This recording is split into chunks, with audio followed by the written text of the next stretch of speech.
Hey guys, welcome to November 7th in South Carolina. It is 80 degrees outside right now, which is about 26 Celsius.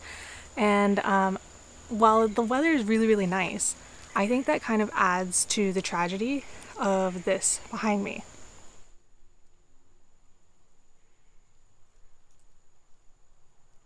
It looks so empty, doesn't it? Definitely last week we had our big freeze come through and it was colder than predicted. My weather station measured it got down to at least 27 on the second night, and that is more than enough to kill any frost tender plants. Even like a pepper under cover it's gonna have a really hard time surviving 27. Draco's having a good time now. Yes, you're cute. So let's talk about what happened and what still needs to happen, and also explore all the life that is definitely still in this garden. So a lot of stuff has come out of here recently. The lemongrass is pretty much gone. What we did was we chopped it all with honestly a big knife, and I have covered it with straw. I will probably get some more straw to cover it with, and I'm just going to try and see if this will come back after the winter. If it doesn't, I have a couple of cuttings, basically, a little bunches with roots attached that I'm rerouting and will have ready to plant back in case this doesn't come back. The fava beans have made it through the freeze pretty alright. Fava beans always flop over for me pretty much. It doesn't seem to affect them and their growth all that much, so I'm not really worried about it. These, I'm pretty sure these are aqua dolce.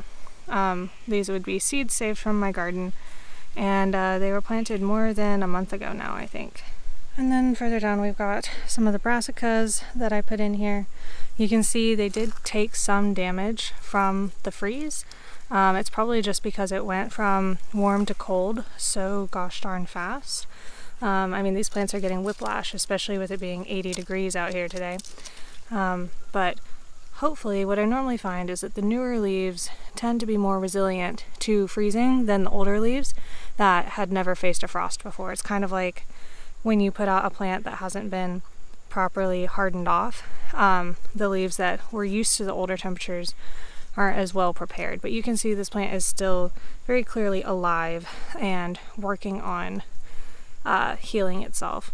Now, some of these cauliflowers had a rougher time. Still alive, but much sadder looking. I'm hoping that they recover as well, but they're looking like they're going to have a lot more trouble doing that. If we come all the way down to the one broccoli head that I had forming, it still looks really great. I don't see any damage on it at all, and I'm just kind of playing a game with it now, waiting to see when it starts kind of loosening up, and that'll be the indicator that it is as big as it's going to get and it is time to pick it. But that's a pretty good sized head of broccoli there. Not giant by any means, but good. On this second row here, pretty much everything is gone. We have some of the little peas that I had planted. They're doing okay. I need to get like a ton more planted in here pretty much as soon as I can, and any lettuce seedlings I have that survived I will put in here as well. And somewhere over here we have the teeny tiny spinach that I've been keeping track of. It is still alive, still tiny, but maybe it will finally have its time now that it's not so shaded out. All of the corn obviously also got taken out, but I want to point out that I cut it instead of ripping out the roots.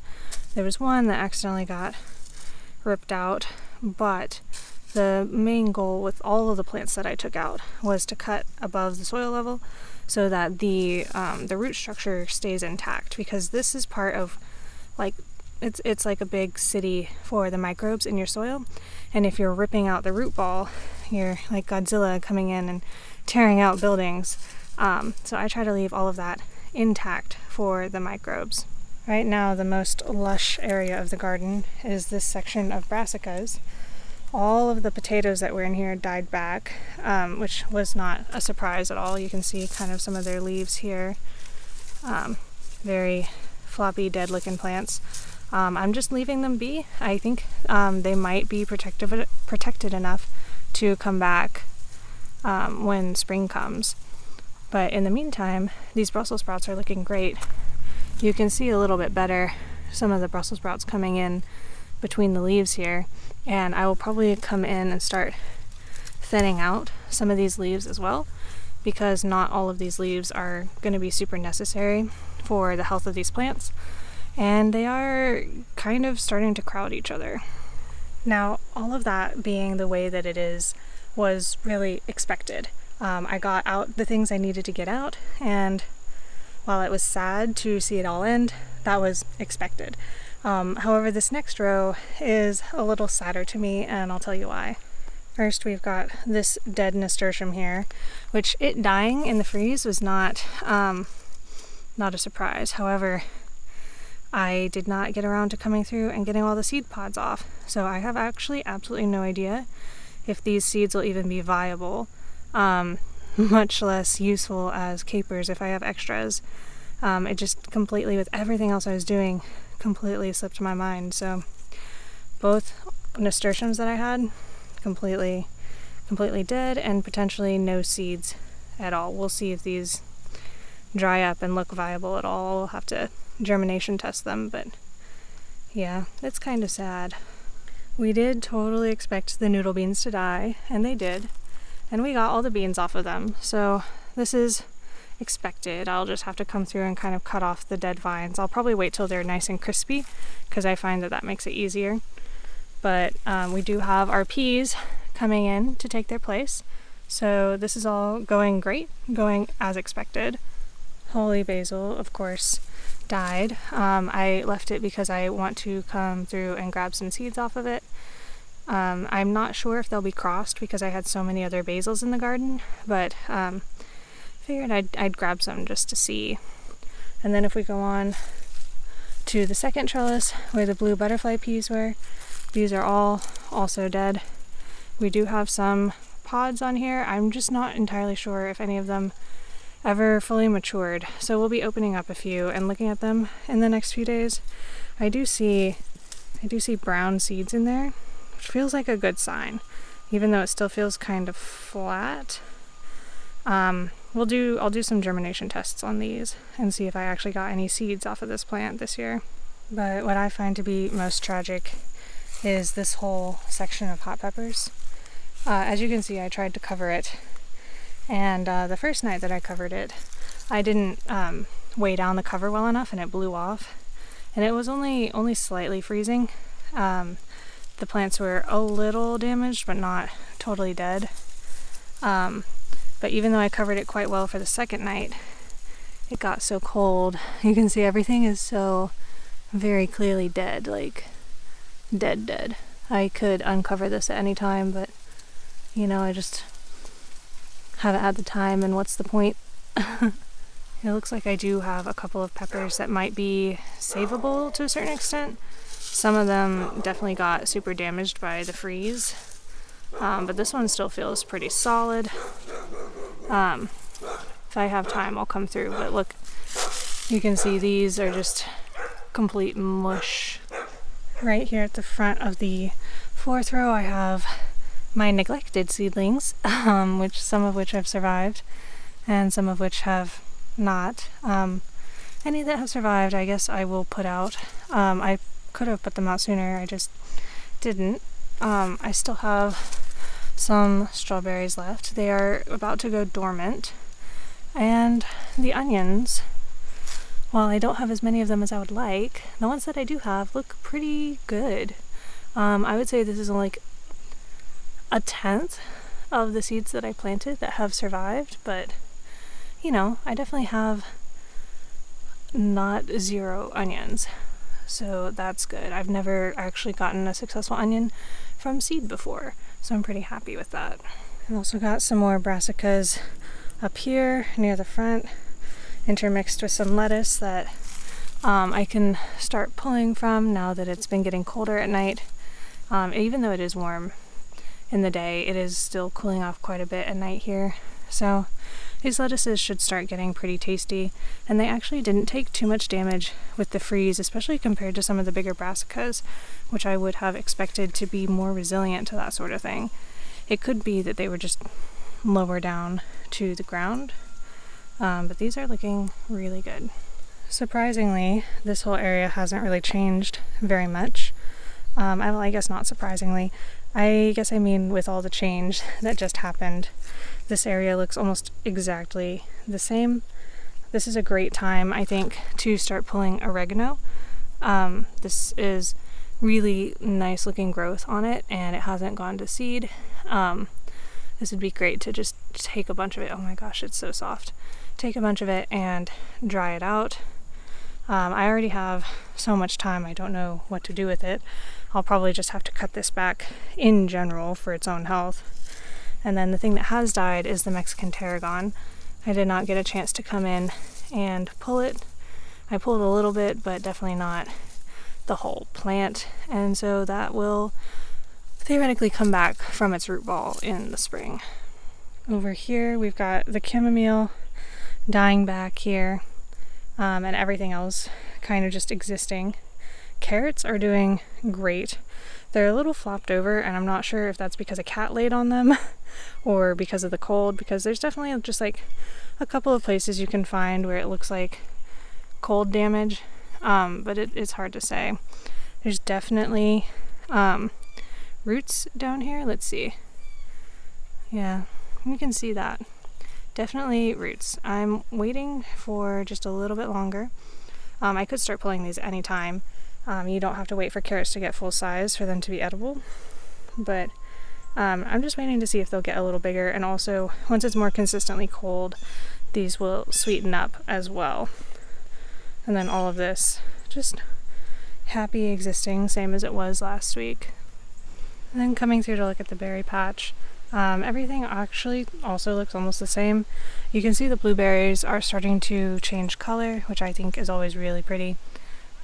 These are getting ready to go dormant, and strawberries are going to be not too far behind them, although they're still currently quite green. I think a lot of people don't expect strawberries to be so cold hardy, but they're very hardy little plants. Really great edible ground cover, not just the fruits, but also the leaves. I like to harvest the leaves and make slightly fermented strawberry leaf tea with them. Very fruity, very delicious. And as far as the berries, the berry bushes are not fully dying back yet, not fully going dormant. But of course, any berries that were on them, ripe or unripe, were damaged beyond repair in the frost. I got off as many ripe ones as I could, but there were a lot of little babies that got frozen, and that's okay. These will go dormant. They will eventually all drop their leaves and come back to me in the spring. And at that point, I will be looking into pruning them. And during the winter, my little rosemary, which is not so little anymore, is going to actually get quite a bit of light. I think also during the winter, what I'm going to do is take out this whole trellis and completely redo how I'm supporting this area. Because as a new berry grower, I had no idea what I was doing. This is very obviously not the right way to support these berries. So I think what I'm going to do is take this out and put 2 lines of poles going down this way with wire strung between them, or maybe strings if I can't find wire, and use that to make like a tunnel within which to kind of scoop the berries up into and out of, so that they're more supported this way and hanging higher up, if that makes sense. That way it'll still be easy to keep the grass mowed around it, because the reason they're all tied up with these strings weirdly now is because I had to get under them to mow. But that'll be easiest to do once everything is dormant, I think. And we can take a look at the mints over here. Spearmint, licorice mint, catnip, all looking great. Any spiders that were around seem to have vacated the premises. I'm honestly not entirely sure if they hibernate somewhere through the winter or if they just die and their babies come back the next year. I am thinking about taking out this licorice mint and maybe putting my peppermint in here instead of that hanging basket. Mostly just because I didn't really like it very much. It was beautiful with its flowers though. The flowers were pretty. It's a great edible ornamental if you happen to like the flavor, but I just didn't. And the cats have been liking their catnip. It seems to be putting up with the abuse. Isn't that right, Jaco? Alright, and if you guys want to hang around just a little bit longer, let's go inside and take a look at all the stuff that I harvested out of there last week. So first thing to look at is the corn. This is all of my popcorn right here. And I have 3 more cobs that I've opened up and have been testing intermittently for dryness. I haven't counted these, but it looks like about 20 to me. Looks like about 20-ish. And I think this is going to be a fair bit of popcorn. I'll try and update you guys on how much it actually ends up being once it is poppable and also like off of the cobs and everything. But it's a good amount for my small little space, I think. Here is most of my ginger. Well, I would say like 3/4 of it. I harvested one of my big plants early, made candied ginger out of it, but this is the majority of my ginger here, and I have washed it, pre-split it into like about the size chunk I would use in cooking. And so a lot of these are going to get frozen, and some of them are going to get chopped up for more candied ginger because I really love candied ginger. But that is what we've got from ginger. As far as the lemongrass, this is what I've dried so far for tea. This is what I'm working on. These are all the smallest lemongrass stalks. I have about 20 much fatter ones that I've cut like this and saved in the fridge, and those will be used in cooking. But lots of lemongrass for tea here. These are my lemongrass cuttings that I am rerooting. They already had some roots on them, but I'm trying to get them to make better ones, and these will get replanted into dirt to be replanted outside. This is all of the Tabasco peppers that I got that were ripe, which is why all of them dying is such a tragedy, because it was, it's warm now, and if they had had like another week, I would have had maybe 2 or 3 times as many Tabasco peppers. And sadly, this is not nothing, but this is not the batch of sauce that I had last year for sure. This is my basket of hot peppers. All of these are to be dried, but I kind of left them like this because a few of them were underripe, and leaving them out would should help them ripen a little bit. But this is my Buena Mulatas, Sugar Rush Peach, Poblanos. These I think are my Guajillo, my my anchos, and some cayennes with 1 paprika. And then over here we've got sweet potatoes that came out. A couple of large ones, but mostly small ones, as I had kind of expected. A couple of little tiny roots. These are all super edible. I definitely was not growing for production this year. Happy to have any sort of harvest at all here. And then this is all the sweet peppers. I also find this to be a little tragic because you can see there's a ton of these here. This whole basket is full to the bottom of peppers, and most of them are green. So that's again why they're sitting like this, is I'm hoping that they will start ripening up. However, I've got to figure out something to do with all the green peppers that are not going to ripen up. I might freeze some, I might dehydrate some, and then I'll use as many fresh as I can, obviously. But I mean, this is a lot. All of the red ones will go into, well, I would say they would go into Ivar, but I'm all out of eggplant, so these will probably get roasted and then stored in like oil or something. I think I saw Jess at Roots and Refuge do something like that. I'll have to look it up. But yeah, that is the sweet peppers, and then this basket is some of the noodle beans. These are just the ones that weren't dry when I initially pulled them off the plant. Let me see if I can find the bowl of dried beans. Here are my dried noodle beans so far for the year. There'll be a few more, but not just a ton more. It's definitely less than the amount of these, oh, what are these? The purple beans that I had.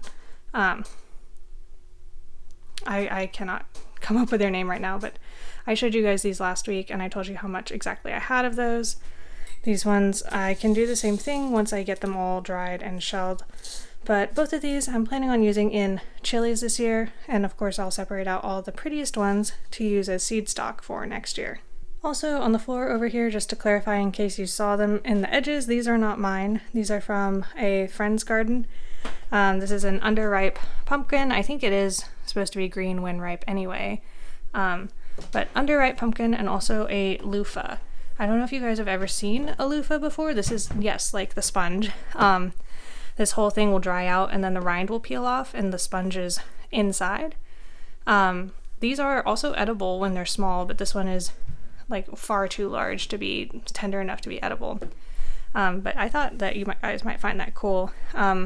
Comment if you want me to show you the process of peeling this, because I think it's actually really neat. We also haven't been inside in a while, so let me show you what I've got under the grow lights. These are raspberry cuttings that I took maybe a month ago now.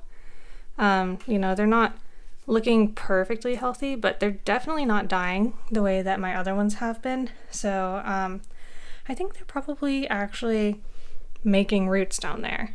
This is a sweet alyssum that I got in Charleston, and it is not looking super happy. I'm not entirely sure why, but it definitely would not have survived outside if I had transplanted it. So it's staying inside for the winter. Same with this bay leaf. It is slightly hardy, but not hardy enough for our winters.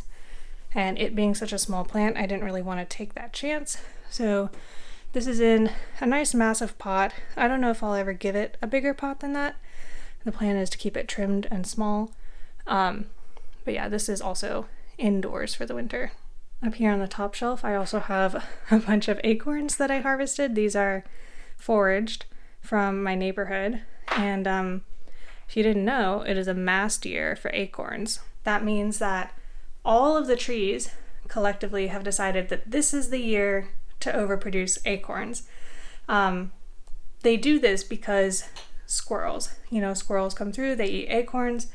If the trees were consistently producing the same number of acorns every year, then the squirrel population would keep up with that really well and kind of meet its limit as to how much food is being provided for how many squirrels there are. So what the trees do is, we're not entirely sure how they do it, but collectively they all decide, this year we are going to dump all our energy into making way more seeds than we normally would, which is a great time for the squirrels, but also it means that there's too many acorns for the squirrels to eat them all. And so then the trees get a much higher chance of having their seeds planted.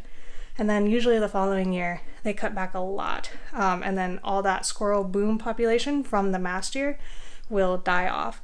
And that is how kind of this wave, this cycle goes. So it is a mast year for acorns, so I'm experimenting with acorn flour. We'll see how that goes. Alrighty, that is all I have for you today. Thank you guys so much for watching, especially those of you who continue to watch during the winter. I think this is one of the more important times for these garden tours to be available for people. Not just because it's winter time and everybody's sad about the garden being dead, but also because it's so important to show what you can do during the winter. I understand I'm a much warmer climate than a lot of you, but you know, even around here, people might expect that there's not much you can grow during the winter, and there actually really is.